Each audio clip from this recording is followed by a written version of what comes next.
ಮನೆಯಲ್ಲೇ ಕುಂತು ವಶೀಕರಣ ಮಾಡ್ಕೋಬಲ್ಲವಾದ ಒಂದು ಪ್ರಯೋಗ. ತುಳಸಿ ಎಲೆಯಿಂದ ಯಾರನ್ನ ನೀವು ಇಷ್ಟಪಟ್ಟಿದ್ದೀರೋ ಅವ್ರನ್ನ ವಶೀಕರಣ ಮಾಡಿಕೊಳ್ಳಬಹುದು. ಸುಲಭವಾಗಿ ವಶೀಕರಣ ಪ್ರಯೋಗ ಇದು. ಇಷ್ಟಪಟ್ಟ ಸ್ತ್ರೀಯಾಗಿರ್ಬೋದು, ಪುರುಷರಾಗಿರ್ಬೋದು, ಯಾರನ್ನು ನೀವು ಇಷ್ಟಪಟ್ಟಿದ್ದೀರ ಅವ್ರನ್ನ ವಶೀಕರಣ ಮಾಡಿಕೊಂಡು ಅವ್ರ ಜೊತೆ ಇರಬಹುದು. ಮತ್ತೆ ನಿಮಗೆ ಬಿಟ್ಟು ಹೋದ ಸ್ತ್ರೀಯನ್ನು ಮತ್ತೆ ಅವರು ನಿಮ್ಮ ಹತ್ರ ಬಳಿ ಬರಬೇಕು ಅಂತ ನೀವು ಅನಿಸ್ಕೊಂಡಿದ್ರೆ ಇದು ವಶೀಕರಣ ಪ್ರಯೋಗ ಮಾಡ್ಬೋದು. ಮನೆಯಲ್ಲೇ ಕುಂತು ನೀವು ಮಾಡಿ ಖಂಡಿತವಾಗಿ ಅವರು ವಶೀಕರಣ ಆಗ್ತಾರೆ, ನಿಮ್ಮ ಬಳಿ ಓಡಿ ಓಡಿ ಬರ್ತಾರೆ. ಇದು ತುಳಸಿ ಎಲೆಯಿಂದ ವಶೀಕರಣ ಪ್ರಯೋಗ. ಇದು ಪ್ರಯೋಗ ಮಾಡಬೇಕಂದ್ರೆ ಕೇವಲ 2 ತುಳಸಿ ಎಲೆ ಸಾಕು. ಕೇವಲ 2 ತುಳಸಿ ಎಲೆ ಇದ್ದರೆ ಸಾಕು, ವಶೀಕರಣ ಆಗ್ತಾರೆ ಅವರು.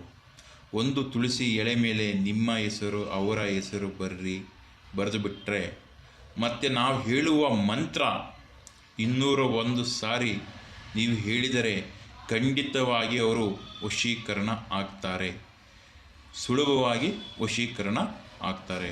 ವೀಕ್ಷಕರೇ, 2 ಎಲೆ ತಗೊಳ್ಳಿ, ಇದರ ಮೇಲೆ ನಿಮ್ಮ ಹೆಸರು, ಅವರ ಹೆಸರು ಬರೆದು 201 ಸಾರಿ ಈ ಮಂತ್ರವನ್ನು ಜಪಿಸಿದರೆ ಖಂಡಿತವಾಗಿ ವಶೀಕರಣ ಆಗ್ತಾರೆ. ಯಾವಾಗ ಬೇಕಾದರೂ ಮಾಡಬಹುದು ಪ್ರಯೋಗ. ಈ ಪ್ರಯೋಗ ಮಾಡಿ ಖಂಡಿತವಾಗಿ ನಿಮ್ಮ ಇಷ್ಟಪಟ್ಟಿದ್ದವರು ನಿಮ್ಮ ಹಿಂದೆ ಬರುತ್ತಾರೆ. ನಾವು ಹೇಳುವ ಮಂತ್ರ ನೀವು ಜ್ಞಾಪನದಲ್ಲಿ ಇಟ್ಟುಕೊಳ್ಳಿ. ನಾವು ಹೇಳ್ತಾ ಇದ್ದೀವಿ ಈಗ ಮಂತ್ರ. ಓಂ ಭಗವತ್ಯಾಯ ನಮಃ, ಕುರು ಕಾಮಧೂತಾಯ. ಮತ್ತು ಅವರ ಹೆಸರು, ನಿಮ್ಮ ಹೆಸರು ಹೇಳಬೇಕಾಗತ್ತೆ. ವಶಾಯ ಪಟ್ ಸ್ವಹ, ಓಂ ಓಂ ಶ್ರೀ ಶ್ರೀ ಕುರು ಸ್ವಹ ಅಂತ 221 ಸಾರಿ ಈ ಮಂತ್ರ ಹೇಳಿದರೆ ಖಂಡಿತವಾಗಿ ವಶೀಕರಣ ಆಗ್ತಾರೆ. ಈ 2 ಮೊದಲು ತುಳಸಿ ಎಲೆ ಮೇಲೆ ಬರೆದಾದ ಮೇಲೆ ಬಲಗೈಯಲ್ಲಿ ಹಿಡ್ಕೋಬೇಕಾಗತ್ತೆ. ನಾನು ಹೇಳಿದ ಮಂತ್ರ ನೀವು 221 ಸಾರಿ ಜಪಿಸಿದ ಬಿಟ್ಟು ಈ 2 ತುಳಸಿ ಎಲೆನ ನಿಮ್ಮ ಬಾಯಿ ಒಳಗೆ ಅಗೆದು ಅವರ ಹತ್ತಿರ ಹೋದರೆ ಖಂಡಿತವಾಗಿ ಅವರು ನಿಮಗೆ ವಶೀಕರಣ ಆಗ್ತಾರೆ. ಕೇವಲ 1 ಗಂಟೆಯಲ್ಲಿ ನಿಮ್ಮ ಕಂಡ ಅವರು ಮುದಿದರೆ ಎದುರು ಹೋಗಿದ ನಿಂತ ಸಡನೆ ಖಂಡಿತವಾಗಿ ಅವರು ವಶೀಕರಣ ಆಗ್ತಾರೆ.